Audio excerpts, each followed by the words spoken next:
مسلمانوں کو مسلمان کر دیا خالق نے تلاقن غائب ریاضی سے ہے اوپر کی سیرا بھی اقام منہ کو پھر برگاہ حق سے ہونے والا ہے شکوائے سرمانی ذہن ہی مجھے صلی اللہ آج نگاہ فلک ایک عجب منظر دیکھ رہی تھی کہ 2 لاکھ کے ظالم اور اکبر دشمن کے مقابلے میں 3000 کا مٹھی پر مستقبل دستہ دین حق کی خاطر اپنی منزل کی جانب روانہ تھا۔ علی اکبر آسمان بھی یہ منظر دیکھ کر حیران ہو رہا ہوگا کہ غزوہ بدر میں 1000 کے مقابلے 313 مجاہدین کو دیکھتے تھے، غزوہ احد میں 3000 کے مقابلے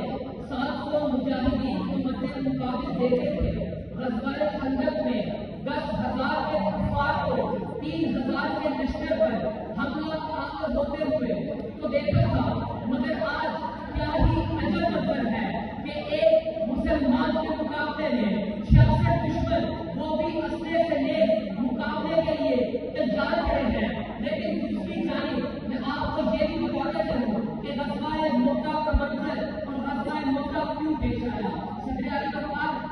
صلی اللہ علیہ وسلم نے کیسر روم کی طرف اپنا ایک قاصد روانہ فرمایا جس کا نام حارث بن عمیر رضی اللہ تعالیٰ عنہ تھا۔ وہ لے کر جا رہے تھے کہ رستے میں کیسر روم کے ایک امیر شہبیل بن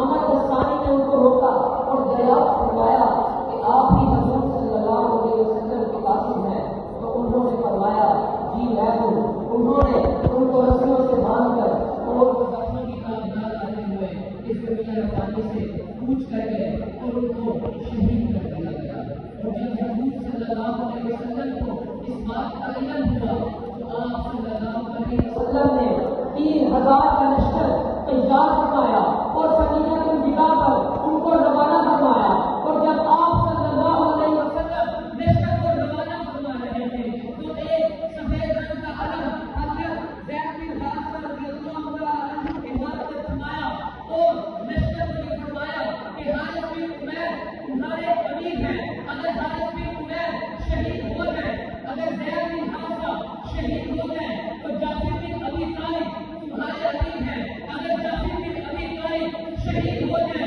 تو عبداللہ بن رواحہ رضی اللہ تعالیٰ عنہ تمہارے امیر ہیں، اور اگر یہ بھی شہید ہو جائے تو مسلمانوں تم جس کو چنو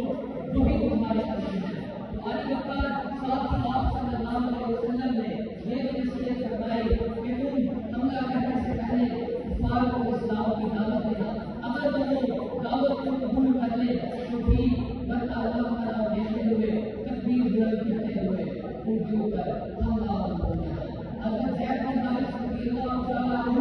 آپ صلی اللہ علیہ وسلم کی اسی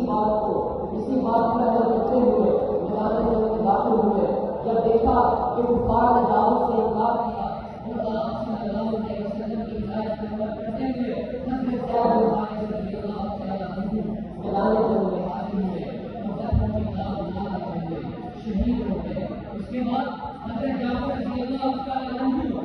میدان جنگ میں داخل ہوئے تو حضرت جعفر رضی اللہ تعالیٰ عنہ جب میدان جنگ میں داخل ہوئے تو حضرت جعفر کا ایک بازو کندھے سے علیحدہ کر دیا گیا۔ حضرت جعفر نے علم دوسرے ہاتھ پر تھاما، جب حضرت جعفر رضی اللہ تعالیٰ عنہ نے علم کو دوسرے ہاتھ پر تھاما تو دوسرا ہاتھ بھی شہید کر دیا گیا۔ جب حضرت جعفر رضی اللہ تعالیٰ عنہ کے دونوں ہاتھ شہید ہو گئے تو حضرت جعفر رضی اللہ تعالیٰ عنہ نے اپنی دو کے علم رکھتے ہوئے اپنے دونوں کٹے ہوئے بازوں سے علم کو تھاما اور میدان جنگ میں داخل ہوئے، مقابلہ کرتے ہوئے دشمن کے وہ بھی شہید ہو گئے۔ پھر علم عبداللہ بن رواحہ رضی اللہ تعالیٰ عنہ نے تھاما، جب عبداللہ بن رواحہ رضی اللہ تعالیٰ عنہ کے شہید ہو گئے تو مسلمانوں کے پاس حضرت خالد بن ولید رضی اللہ تعالیٰ عنہ ان کو حضرت خالد بن ولید رضی اللہ تعالیٰ عنہ کو مسلمانوں نے علم چھڑاتے ہوئے